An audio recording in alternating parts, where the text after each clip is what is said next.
Welcome into the Talkin Tide podcast on the Belly Up Podcast Network. I'm Chase Goodbread, sports columnist with the Tuscaloosa News, joined as always by Travis Reier, the longtime senior analyst at BamaOnline.com. You can get Talkin Tide wherever you like to get your podcasts, including Apple Podcasts, and we are live on YouTube and Facebook as well. The Twitter feed is Talkin_Tide. Give us a follow there. Give us a like on Facebook, a subscribe on YouTube. We're going to take you all the way through this 2023 season with twice weekly podcasts throughout the fall. Quickly want to thank a couple of fine sponsors, Heat Pizza Bar of downtown Tuscaloosa in Government Square, and Peterbrook Chocolatier of Tuscaloosa, which is, of course, is located in Northport. More on both of them later in the program. Right now, though, Travis, we look back at a huge win for Alabama, 34-20, the final score over the rival Tennessee Volunteers in Bryant-Denny Stadium. And, you know, when you and I usually kind of take a look at the offense and a look at the defense separately, and we'll do that tonight. But I think where you got to start with this one is just the overall comeback in the second half with this team down the way they were, down 13 at the break, giving up kind of a heartbreaker of a touchdown right at the end of the first half that sent Alabama into the half in doom and gloom mode, and Tennessee with all the momentum. And Alabama comes out in the second half and just absolutely storms back, wins the second half 27-0, wins the game 34-20. And turns this game completely around and reclaims bragging rights and a huge rivalry. I think you said it, that end of half scenario sequence there where it looks like Alabama may go down and take the lead at 14-13. At the worst, you're anticipating 13-10, Alabama down 3 at the half, going to get the ball coming out to start the second half and a real chance to sort of turn that game totally around, but it didn't play out that way. And so we've heard a lot, we've talked a lot about the resiliency of this team. And Saturday provided another opportunity to sort of see exactly to what extent that exists. And I'd say to a high level, because Alabama came out there in the second half, didn't waste much time. 2 plays is all the Alabama offense needed to cover essentially the length of the field, make it a 20-14 game. And then at that point, you felt like anything could happen, but you had still seen the defense really give it up too much too. I mean, that last drive for Tennessee there in the second half was a prime example of that. But give the defense credit as well in the first half, keeping Tennessee out of the end zone in some situations where, you know, a 20-7 lead could have been, 28-7? It could have been even bigger there at the half. Yeah, I had a ball go off the fingertips of a Tennessee tight end for a would-be touchdown. They basically lost 4 points on that one because they had to kick the field goal there, had to kick a couple of field goals when they had been inside the Alabama 10, not just in the red zone, but inside the 10, they get turned away. And that was certainly a big factor to help keep Alabama in this game. Alabama came into the game, Travis, having already built somewhat of a reputation as a second half team, right? We saw them turn it around after halftime in Tampa against USF, did the same thing against Ole Miss, did the same thing against Texas A&M. They actually led Ole Miss, I think, by 1 point at the half. I think that game was like 7-6 at the half, but still in a total dogfight with Ole Miss in the first half. And came out and handled them pretty easily in the second half. This game, though, whatever reputation Alabama had as a second half squad coming into this game, it just about doubled, I'd say, after this one, because it's a bigger comeback from a bigger deficit against tougher competition in a rivalry game, and they get the job done. And really, Travis, I think it was a lesson in the importance of all 3 phases of the game coming together to facilitate a comeback. Because complementary football, as they like to call it these days. You said it. It wasn't just the offense. You wondered if the defense could hold in the second half, and they did. Will Reichard with a couple of field goals in the second half, so special teams contributing as well. Offense, defense, special teams all lit it up in the second half to make it happen. If just one of those elements, and obviously offense or defense are the two biggest. But if one of those elements flops in the second half, maybe you don't get the outcome you ended up with. Yeah, you wanted to get Tennessee out of its comfort zone because what we saw in the first half was the epitome of comfort for Tennessee and how they like to play. And really, it starts with that tempo and that offense and getting off as many plays as possible. 29 first quarter plays for Tennessee, 46 for the first half. Now, you look in the second half, Tennessee still had one more total offensive snap than Alabama, but it was 33-32. And even with that little bit of an edge, Alabama held on to the football in the second half for 7 more minutes. So that's one of these scenarios where time of possession is real too.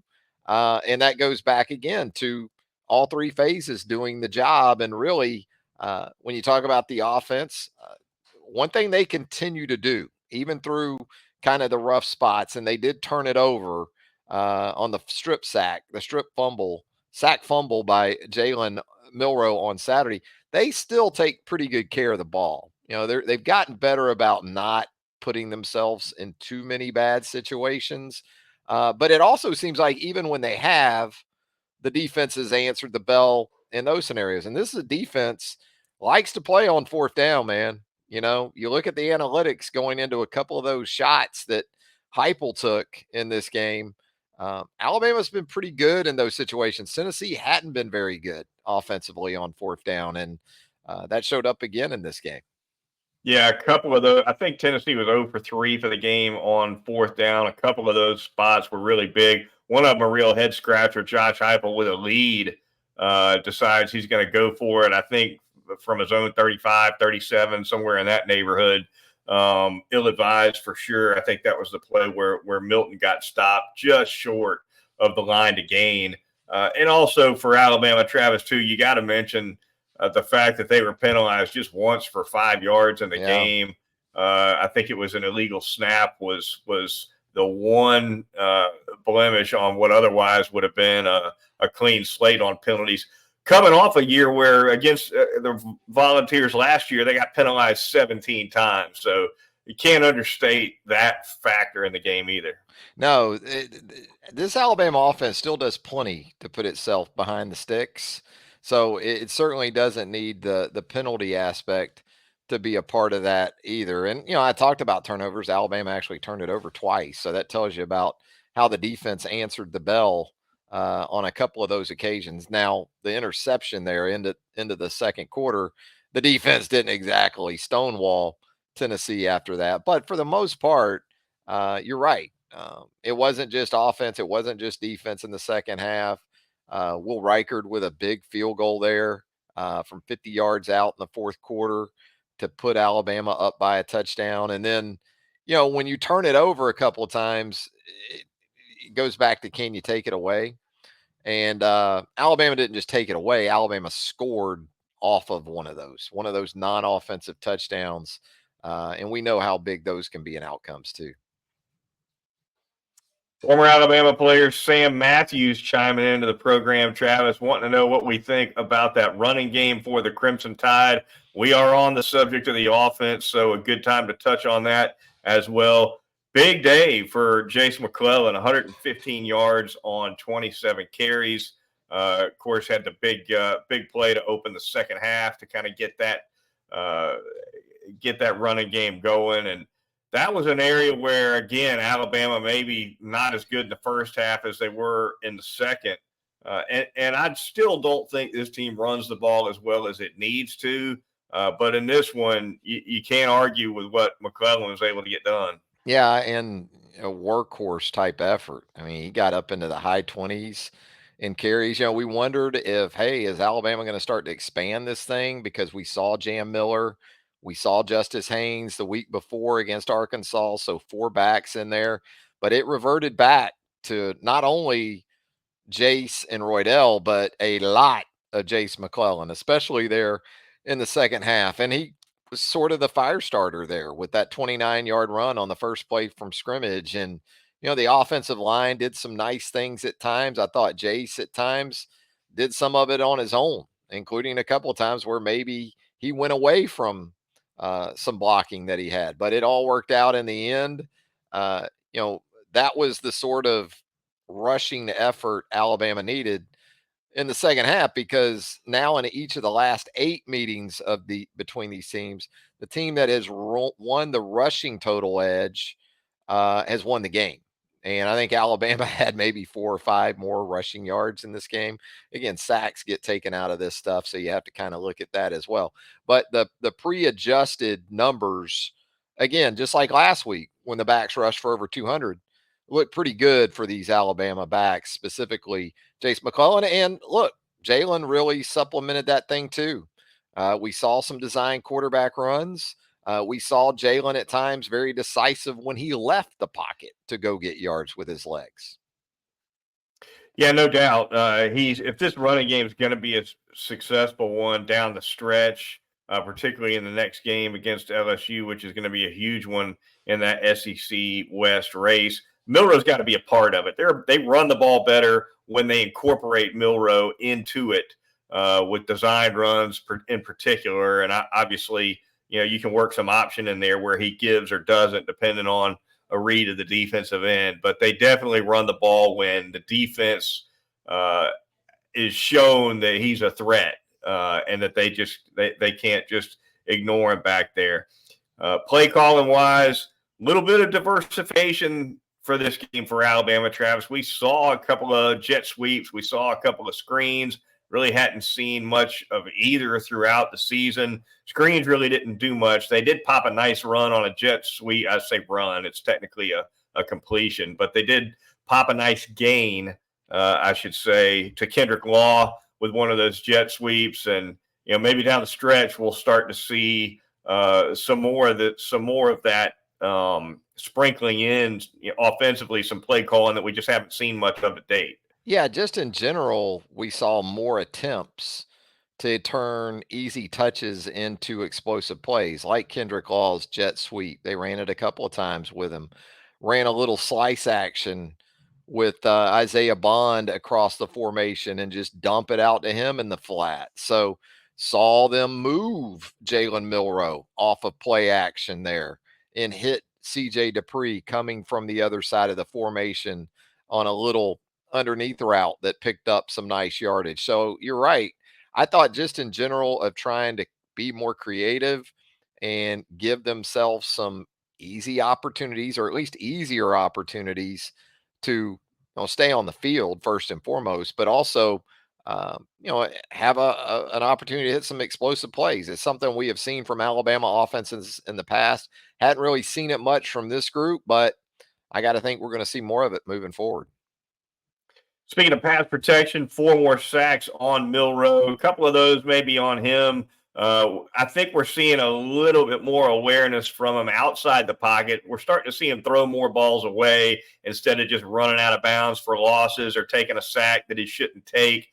That's a positive sign. The awareness inside the pocket, still definitely something that needs to be developed, and I'm sure that's a point of emphasis for the coaching staff with Milro. Not all the sacks, I don't think, were on the offensive line, but Nick Saban on his Thursday night radio show made no bones about the issues at left tackle, Travis. He said flat out on that Thursday radio show, look, we can't keep the left tackle on an island with 27, talking about James Pierce, the pass rusher. They got to do whatever they have to do to get him some help.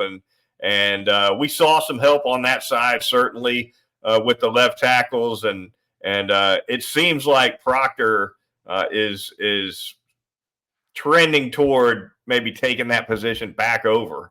He was pretty much the guy, right? I mean, he went wire to wire on Saturday at left tackle. We didn't see Elijah Pritchett. At least I don't recall seeing him. And we did see some different things to try to help him. Put a guy over there with him, not just that, but chipping against the guy that he was going against. We saw that on multiple occasions. And you're right about Jalen. I mean, what makes it tougher for Jalen, too, is he's coming behind Bryce Young, who had an innate ability to feel pressure. A lot of guys need to be able to see it to react to it and maybe take that step up into the pocket. And then there's that very select few that can literally feel it and know when in that clock in their head, we always hear about, tells them you got to get up into the pocket. And even on the fumble that Jalen had on the sack by Pierce going against Caden Proctor, yeah, Proctor gave up some ground, but I think if Jalen can just take a little hop up into the pocket there's an opportunity to try to avoid that. Now, Jalen did that on the touchdown pass to Isaiah Bond, but that pressure was more to his face. So he had an idea of where it was and maybe what he wanted to do there, and he did a nice job with it. Interesting comments, I thought, from Saban on Saturday night, too, Travis, post game on that very subject. He talked about the way Milro looked better in terms of being able to step up. And he said something I thought was a little curious. He said that's something Jalen used to do really well, which what that says to me is he got away from it. And maybe the pressure is why. Yeah. Maybe the legitimate pressure earlier in the season got him a little skittish, you think? Maybe? Absolutely. Yeah, I don't think there's any doubt about it. And he's also a guy, too, who he's so athletic and he's so good on the run.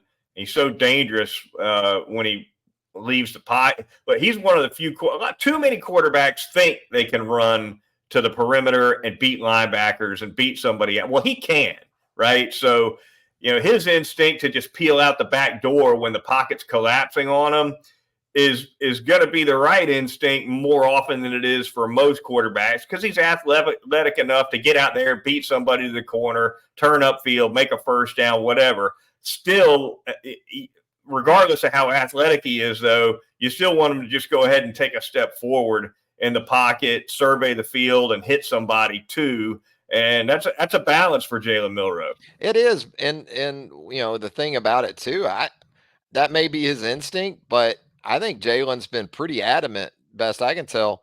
He wants to be a pocket guy.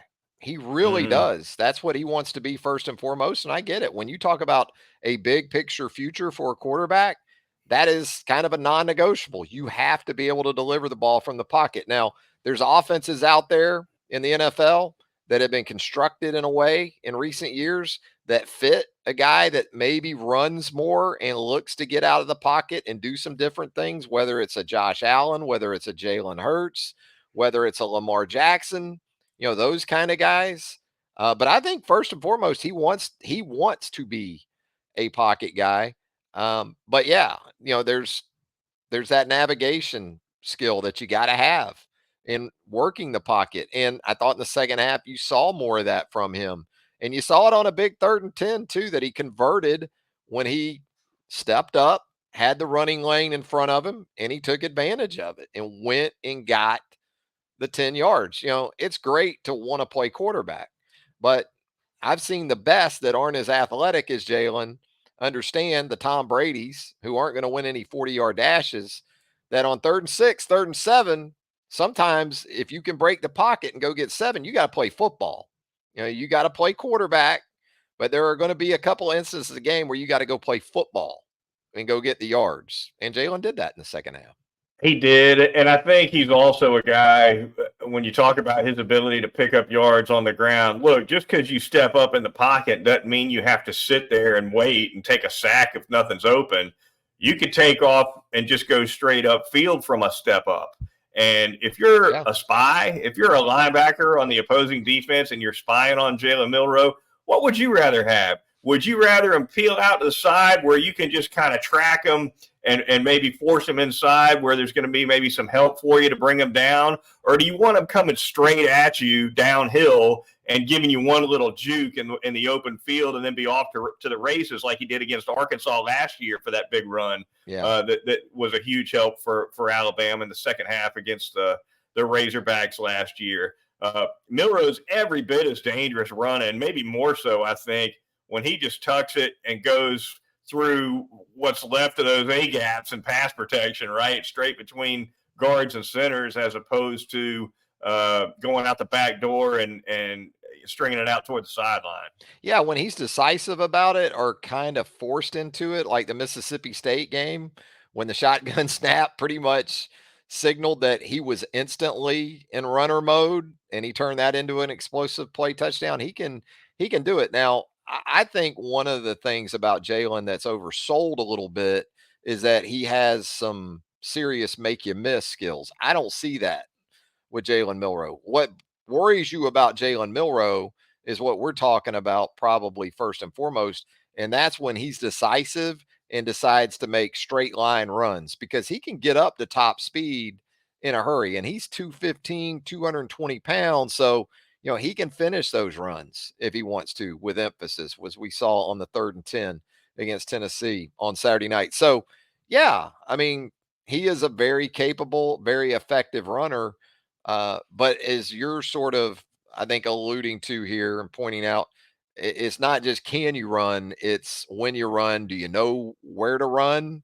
Do you understand down and distance well enough to make those type of decisions? And I think he's continued to develop in that way. Yeah, no doubt. His make you miss ability is so much better when he's going upfield and going downhill and making one cut like a running back when you got one guy to beat one on one. He can do that all day. Maybe not so much the lateral make you miss guy, Yeah. right? Like maybe a Jahmyr Gibbs might have been, as a running back for Alabama last year. So fun to watch, though, regardless. All right, we are probably a little overdue to talk defense, Travis, but the Crimson Tide strong in that regard again, especially once again in the second half. We talked about the 4th down stops a little bit. Pass rush strong again, couple of sacks for Chris Braswell, the big strip sack that Jahad Campbell came up with, another sack for Dallas Turner. Dallas Turner gets one every week, or at least a piece of one. His consistency this year, getting at least a half a sack, is very much Will Anderson like. It is. He's gonna approach the teens, I think, before the regular season is over when it comes to sacks. And when you team him with a guy like Braswell on the other side, who has really taken another step this year, that's as good a duo as you're going to find in college football right now. Turner and Braswell. And what I like too is relative and comparative to last year, you're getting more interior pass rush too. So that just makes those guys better. And it also helps the interior guys because opponents know they got to account for these guys on the edge. If they don't, they're in one-on-one. One of the two is going to win in a one-on-one. And then you start getting guys like Tim Keenan and Jaheim Otis. I thought Tim Smith played well again on Saturday too. He was a part of the 4th down stuff. He also set a nice edge when he was in sort of that base end position.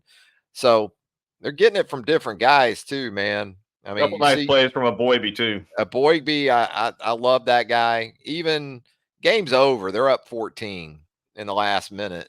He's still out there getting after it in a 3-man pass rush like it's tied, and Tennessee's trying to go down to kick a winning field goal. So that's a good group this year.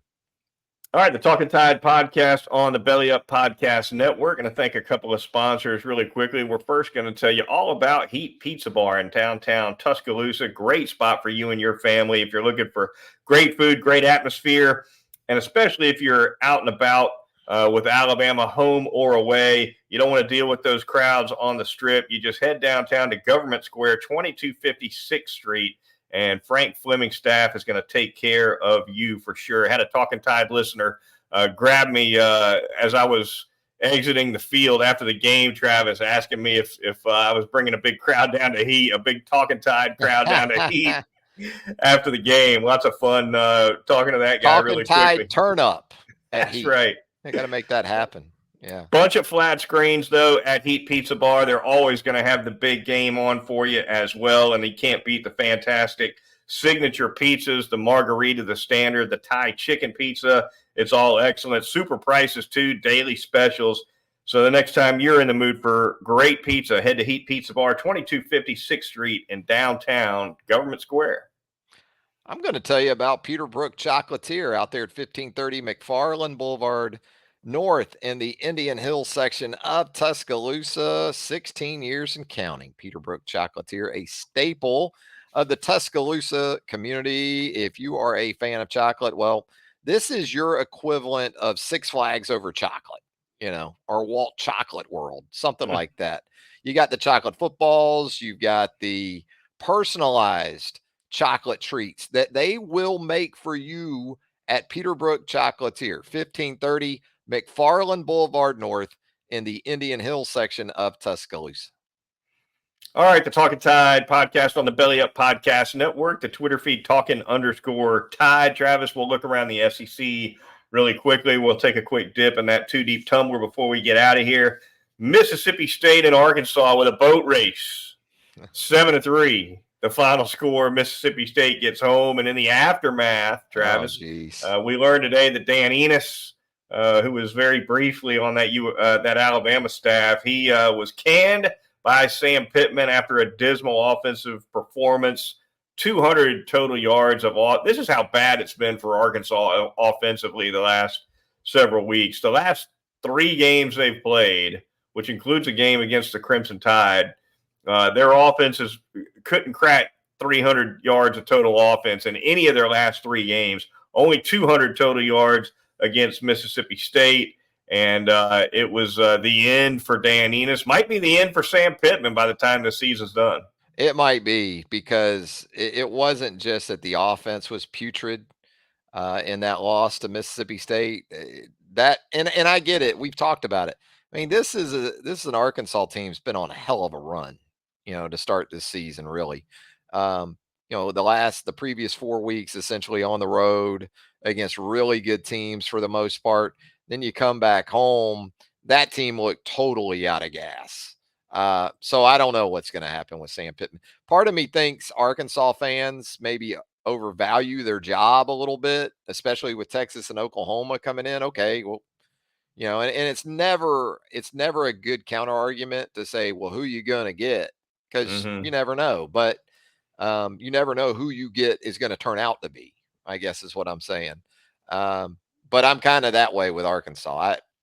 It's just not a good situation. I think Sam's at a point in his career where, if they want to write a check, he'll be fine. But it's a tough spot for Arkansas, because it almost feels like Arkansas is going into a new league with Texas and Oklahoma coming in the SEC, because some things are going to change. It's going to become, I think, even more tougher in some ways to be in that job with those 2 teams, those neighboring type of schools coming in. Break up the Mizzou Tigers, 7-1 now, Travis. They take care of business against South Carolina, 34-12. That game not particularly close. Did well in all 3 phases. Did the Mizzou Tigers? They're looking good right now. Again, 7-1, and then as well, Ole Miss takes care of business against Auburn, 28-21. The score there. Auburn's offense didn't play as well as 21 points would indicate. Not that 21 is a lot. 21 won't win you a lot of games anymore. But it was another mess offensively for the Tigers. The Tigers got a long way to go on the offensive side of the ball. And you ask, why am I going to talk about Georgia here when Georgia was off? Well, maybe that Georgia schedule's rounding into some competitive form here, Chase. You got the Gators coming up in Jacksonville for Georgia. Florida feeling a lot better about itself after the win in Columbia, South Carolina a week ago.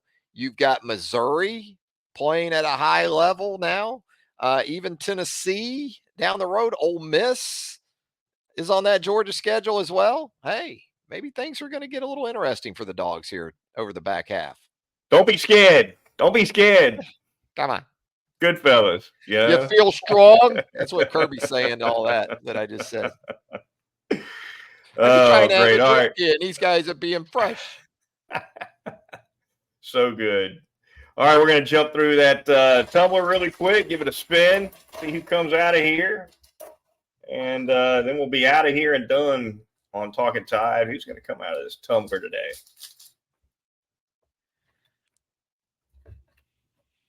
There's 2 wanting to come out, but we're not having it. It'll be just 1 today out of the tumbler. And out of the tumbler comes number 81, CJ Dupree, briefly mentioned on the Talkin Tide podcast here this evening. Transfer tight end from Maryland, and a guy that's seen the field quite a bit Hadn't made a ton of catches, hadn't been a huge part of the passing offense, but he's been a big part of the offense, Travis. Gets on the field a lot. He does. And, the 12 personnel has been pretty good to Alabama with he and Robbie Oots in there together. I got to think that coming from Maryland to Alabama, that CJ thought a few more balls would have come his way at this point. But this has not been a tight end centric offense when it comes to, if it's not called pretty much to the tight end this year, it's not Yeah. getting there. Whereas with guys like Mac Jones or Bryce, they would get to you. There was more of a check down game.